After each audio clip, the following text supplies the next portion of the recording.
ఈరోజు మా అమ్మమ్మ జున్ను టైప్ చేస్తుంది. ఒకసారి మీకు కూడా టైప్ చేయండి. జున్నుకి కావలసిన పదార్థాలు: చిక్కని పాలు, జున్ను పాలు,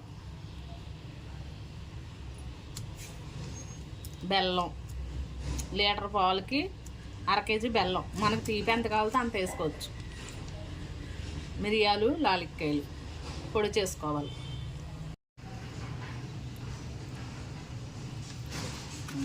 ఇలాగా కూరేసుకోవాలి. బెల్లం కొట్టుకున్నాం అనుకో ముక్కల కింద బేగా కరగదు. సరేనా? మిరియాలుని లాలిక్కాయ ఇలాగా కచ్చపిచ్చగా ఇలా కుట్టుకోవాలి. చూసారా అలా వచ్చిందో అలా చేసుకోవాలన్నమాట. బెల్లం ఏమో ఇలా కూరేసుకోవాలి.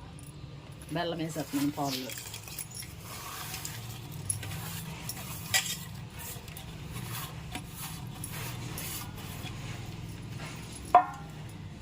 ఇది జున్ను పాలు.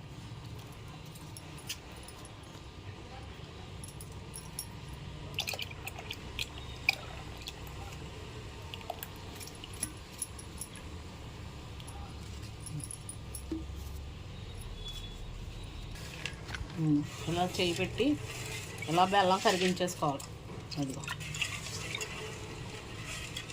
ఈసారి కరిగిపోయింది కదా.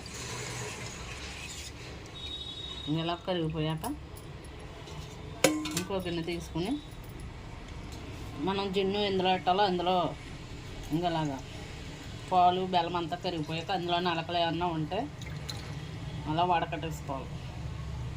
బెల్లంలో నలకలు అవి ఉంటాయి కదా, అవి లేకుండా ఉంటుంది అన్నమాట. వడకట్టేసుకుంటే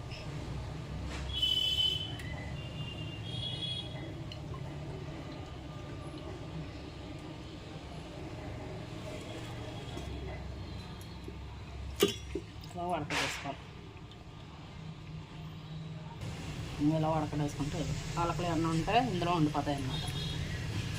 మిరియాలుని లాలిక్కాయలు ఇలాగా కచ్చబిచ్చగా చేసుకుని అదంతా ఇలా జల్లుకోవాలి. అంటే జున్ను కొంచెం వాత చేస్తుంది కదా, మిరియాలు ఇవి వాత చేయకుండా ఉండడానికి అనమాట. ఇలా జల్లేసుకుని అప్పుడు కుక్కర్లో పెట్టుకోవాలి. కుక్కర్ పెట్టేసి కొన్ని నీళ్ళు ఎన్నో అవసరం లేదు, కొన్ని అలా పోసుకొని స్టవ్ వెలిగించేసుకున్నాక ఇది ఇలాగా నీటిలో పెట్టుకోవాలి. ఆవిరి మీద 1 ఇజులు 2 ఇజులు కానీ వేయించుకుని కట్టేసుకోవాలన్నమాట. కుక్కర్ పెట్టాలి. రెడీ అయిపోయింది జున్ను. కానీ లేత కడుపు అంటే కడుపుతో ఉన్నవాళ్ళు తినకూడదు. లేత కడుపు వాళ్ళు అంటే 7వ నెల నిండకుండా ఉన్నవాళ్ళు జున్ను తినకూడదు. కామెర్లు ఉన్నవాళ్ళు కానీ బాలింతరాళ్ళు కానీ తినకూడదు. సరేనా?